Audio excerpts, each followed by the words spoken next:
بسم اللہ الرحمن الرحیم۔ السلام علیکم ناظرین، فرواز این بی نیوز کے پلیٹ فارم سے میں آپ کا میزبان نواز بھٹو آپ کی خدمت میں حاضر۔ ناظرین، ہمارے ملک میں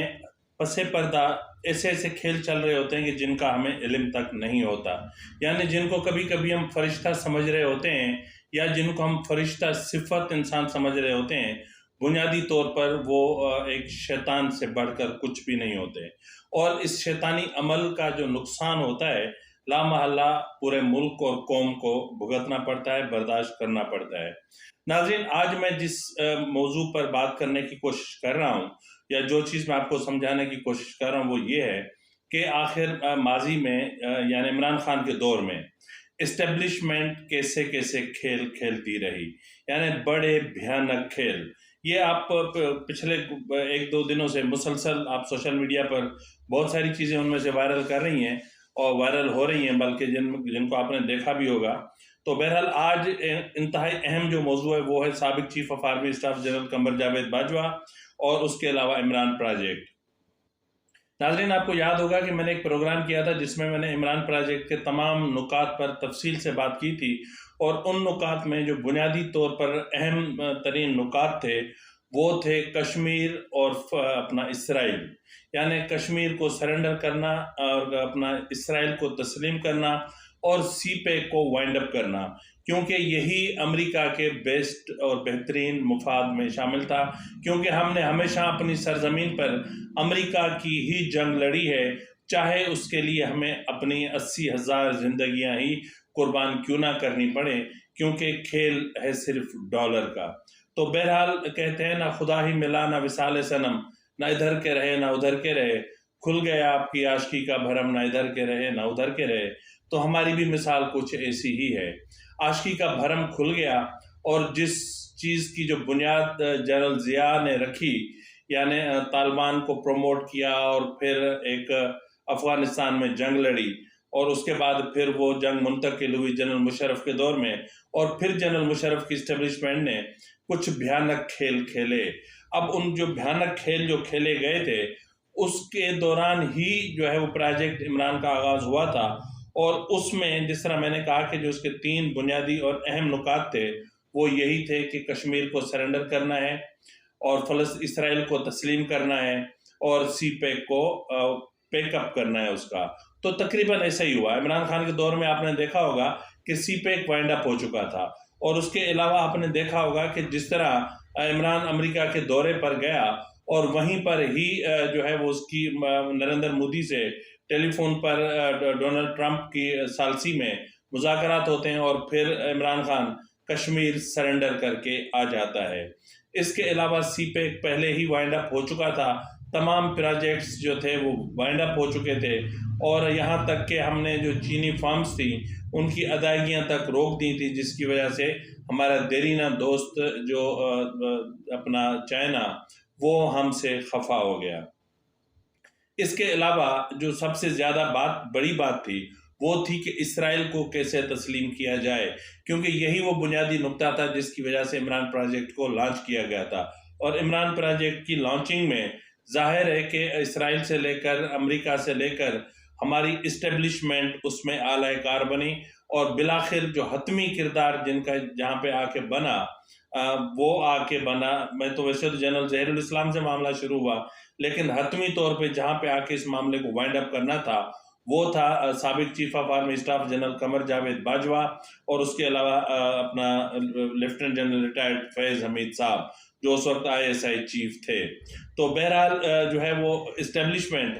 ایسے ایسے کھیل کھیلتی رہی اس ملک میں، ایسا لگ رہا تھا کہ جیسے عمران کا دور نہیں، یعنی ایک کٹ پتلی دور تھا۔ ظاہری طور پہ تو عمران خان تھا، لیکن اس کے پیچھے ایک بدترین مارشل لا سرگرم تھا، جس نے نہ صرف میڈیا کو اپنا غلام بنا کے رکھا ہوا تھا، بلکہ جو بولتا تھا اس کی زبان پہ جو ہے وہ سنگین رکھ دی جاتی، اور جو زیادہ بات کرنے کی کوشش کر دی جاتی تو اس کا نام مسنگ پرسنز کی فہرست میں شامل ہو جاتا، اور پھر کسی کو گولیاں کسی کے سینے میں داغ دی جاتی۔ یہ سلسلہ چلتا رہا، اور پھر آخر مرحلہ آ گیا کہ جب اسرائیل کو کسی طریقے سے ایکسیپٹ کرنا تھا، تو اسرائیل کو ایکسیپٹ کرنے کے لیے ضروری تھا کہ پہلے اس کو سعودی عرب اور عرب ممالک جو ہیں وہ اسرائیل کو ایکسیپٹ کریں، تو پھر کوئی بات آگے بنے. تو پھر آپ نے دیکھا ہوگا کہ سعودی عرب نے اسرائیل کو ایکسیپٹ کر لیا. یعنی ہمارا قبلہ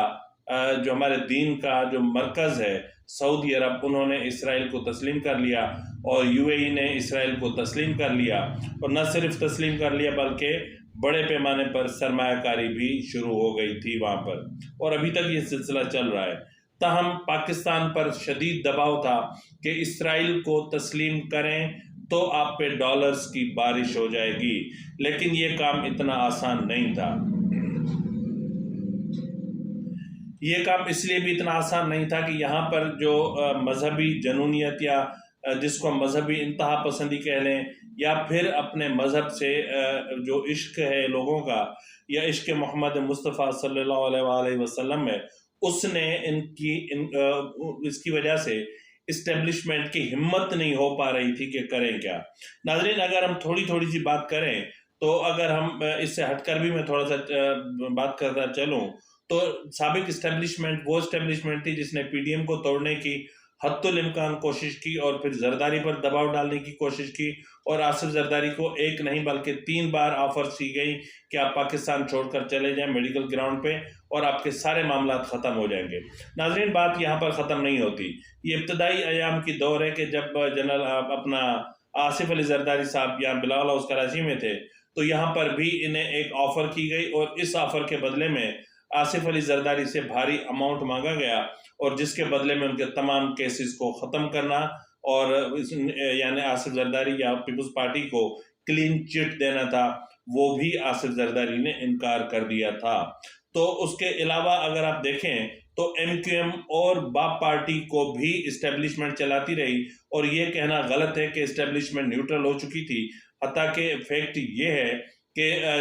ووٹ آف نو کانفیڈنس کے دوران اسٹیبلشمنٹ نے اپنا بھرپور کردار ادا کیا، اور جو ان کو کرنا تھا وہ وہی ان کو کرنا تھا، اور جو اسکرپٹ میں لکھا ہوا تھا اسی اسکرپٹ کے مطابق ان کو کام کرنا تھا، اور ابھی تک اسی اسکرپٹ کے مطابق کام چل رہا ہے. اس کے علاوہ عمران خان پر دباؤ ڈالا گیا کہ آپ اسرائیل کو تسلیم کریں. آپ نے دیکھا ہوگا کہ ایک پاکستانی وفد بھی اسرائیل گیا تھا یعنی عمران خان کے دور میں، اور وہاں انہوں نے اسرائیل کا وزٹ بھی کیا تھا، اور پھر اسرائیل کو ایکسیپٹ کرنے کے لیے عمران پر براہ راست دباؤ ڈالنے کی کوشش کی گئی. لیکن مسئلہ یہ تھا کہ عمران خان نے اس پریشر کو ڈائیورٹ کر دیا جنرل قمر جاوید باجوہ کی طرف کہ یہ آپ پہلے اسٹیبلشمنٹ کی طرف سے اس کا اعلان کیا جائے، اس کے بعد پھر ہم پالیسی سٹیٹمنٹ دیں گے according to the Kashmir issue اور اسرائیل. تو بہرحال اس معاملے پر معاملات ان کے بگڑتے گئے، اور بگڑتے یہاں تک پہنچ گئے کہ عمران خان کو اپنی حکومت سے ہاتھ دھونا پڑا. لیکن ایک لحاظ سے اگر دیکھا جائے تو ذہنی طور پر عمران خان کیونکہ فائنانس وہیں سے ہو رہا تھا، تو عمران خان بھی اسرائیل کو ایکسیپٹ کر چکے تھے، اور جنرل قمر جاوید باجوہ بھی اسرائیل کو ایکسیپٹ کر چکے تھے. اگر بات تھی تو صرف اتنی تھی کہ پہل کون کرے گا، اور پالیسی سٹیٹمنٹ کہاں سے جاری ہوگی، یا پالیسی کہاں سے جاری کی جائے گی. تو یہ ایسا معاملہ تھا کہ جس پر یقیناً صورتحال بہت کشیدہ تھی. ناظرین، جس طرح میں بات کر رہا تھا پی ڈی ایم کے حوالے سے کہ پی ڈی ایم کو توڑنے کی حتی الامکان کوشش کی گئی، زرداری کو توڑنے کی کوشش کی گئی، تو اسی دوران شہباز شریف کو برملا پاکستان میں مارشل لاء کے نفاذ تک کی دھمکی دی گئی، جس پر یقیناً نواز شریف نے ریزسٹ کیا، اور نواز شریف نے ان کو کہا کہ لگانا ہے مارشل لاء تو لگا دیں، ہم پیچھے نہیں ہٹیں گے، اور ہم نو کانفیڈنس موشن واپس نہیں لیں گے، اور آپ کو مارشل لاء لگانا ہے تو لگا لیں. یعنی جنرل قمر جاوید باجوہ آخری گھڑی تک عمران خان کو پروٹیکٹ کر رہے تھے، کیونکہ ابھی کچھ رہتا تھا. کیا رہتا تھا؟ وہ تھا اسرائیل کا معاملہ. تو اسرائیل کو ایکسیپٹ کرنے کے لیے یقیناً جو ہے وہ آخری چال ان کو چلنی تھی، لیکن شاید وقت نے ان کو مہلت نہ دی. اور کیونکہ آپ کو پتہ ہے کہ شریف برادران کا جھکاؤ سعودی عرب کی طرف بہت زیادہ رہا ہے، اور کیونکہ سعودی عرب کے ساتھ ان کے کاروباری تعلقات بھی رہے ہیں، اور سیاسی تعلقات بھی رہے ہیں، اور مالی تعلقات بھی رہے ہیں، تو اس لیے یقیناً جو ہے وہ بہت کچھ اب بھی باقی ہے. میں یہ نہیں کہہ رہا کہ اس پروجیکٹ عمران ختم ہو چکا ہے، میں صرف یہ کہہ رہا ہوں کہ پروجیکٹ عمران نام کا ختم ہوا ہے. یعنی اب اس کا نام تبدیل ہو گیا، اب اس کا پروجیکٹ کا نام کچھ اور رکھ دیا گیا ہے، لیکن اسرائیل کو ایکسیپٹ کرنے کا معاملہ ابھی تک جوں کا توں ہے، اور پاکستان پر کسی نہ کسی لحاظ سے کہیں نہ کہیں سے پریشر آ رہا ہے کہ اسرائیل کو ایکسیپٹ کریں۔ اگر آپ اسرائیل کو ایکسیپٹ نہیں کریں گے تو پھر پاکستان معاشی طور پر کنگال ہو جائے گا، ڈیفالٹ ہو جائے گا، تباہ ہو جائے گا۔ اور اس وقت مسئلہ یہ ہے کہ سعودی عرب نے بھی، جو پاکستان کے بہترین دوست تصور کیے جاتے ہیں، انہوں نے بھی اس گھڑی پر پاکستان کو تنہا چھوڑ دیا ہے، کیونکہ سعودی عرب خود اسرائیل کو تسلیم کر چکا ہے اور فلسطینیوں کے لہو کا سودا کر چکا ہے، فلسطینی بچوں کا، فلسطینی ماؤں کا، فلسطینی بیٹوں کا، فلسطینی بچیوں کا، ان کے خون کا، ان کی عزت کا، فلسطین کی مقدس سرزمین کا سعودی عرب سودا کر چکا ہے۔ اور اب نتیجہ یہ ہے کہ یقیناً یہ معاملات تب تک ہی بہتر نہیں ہو سکتے جب تک باضابطہ طور پر اسرائیل کو تسلیم نہیں کیا جاتا۔ ٹھیک ہے، اس وقت ایسا لگ رہا ہے کہ جیسے خاموشی چھائی ہوئی ہے، جیسے حکومت کھل کر کوئی بات نہیں کر پا رہی، اور یقیناً اس وقت جو ہمارے chief of army staff Syed Asim Munir صاحب ہیں، وہ بھی یقیناً ایک ڈھال بنیں گے، اور وہ بھی اسرائیل کو تسلیم کرنا ان کے لیے اتنا آسان نہیں ہوگا جتنا جنرل قمر جاوید باجوہ کے لیے۔ ہاں، البتہ جنرل قمر جاوید باجوہ چاہتے تو جاتے جاتے ایک یہ کھیل کھیل کے چلے جاتے، اور پھر کیا ہوتا، کچھ دن لوگ لان تان کرتے، اور اس کے بعد پھر لوگ بات بھول جاتے، اور پھر معاملات جوں کہ توں چلتے رہتے۔ لیکن اس وقت جو اصل معاملہ ہے، جہاں سے آپ کو اور ہمیں بھٹکایا جا رہا ہے، وہ ہے کہ جی مالی حالات یوں ہو رہے ہیں، IMF یوں کر رہا ہے، فلاں یوں کر رہا ہے۔ سیدھی بات یہ ہے کہ یہ اسرائیل کا پریشر ہے اور امریکہ کا پریشر ہے۔ امریکہ کو افغانستان سے اپنا بدلہ لینا ہے، اس کو پاکستان کی سرزمین چاہیے۔ اسرائیل چاہتا ہے کہ پاکستان اس کو ایکسیپٹ کرے، جس کی وجہ سے جو ہے وہ انہوں نے ذوالفقار علی بھٹو کا خون بہایا، جس کی وجہ سے انہوں نے شاہ نواز بھٹو یعنی ذوالفقار علی بھٹو کے بیٹے کا قتل کیا، جس کی وجہ سے انہوں نے مرزا بھٹو کا قتل کروایا، اور جس کی وجہ سے محترمہ بینظیر بھٹو کو لیاقت باغ راولپنڈی میں گولی مار دی گئی۔ اور اس کے علاوہ کئی خاموش ایسے مجاہدین ہیں جنہوں نے اپنی زندگیاں قربان کرنی، لیکن اسرائیل کے ساتھ کوئی کمپرومائز یا کوئی سمجھوتا آخری گھڑی، آخری سانس تک نہیں کیا۔ تو اب دیکھنا یہ ہے کہ جو اس کا پریشر ہے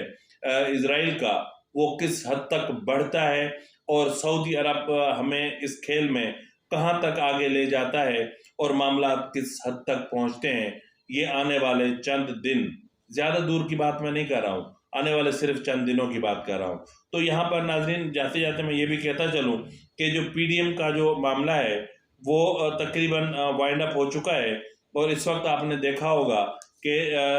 مولانا فضل الرحمان صاحب شدید علیل ہو چکے ہیں، اور علیل بھی ایسے ہو گئے ہیں کہ انہوں نے کہا کہ جی مجھے کوئی ٹیلی فون بھی نہ کرے،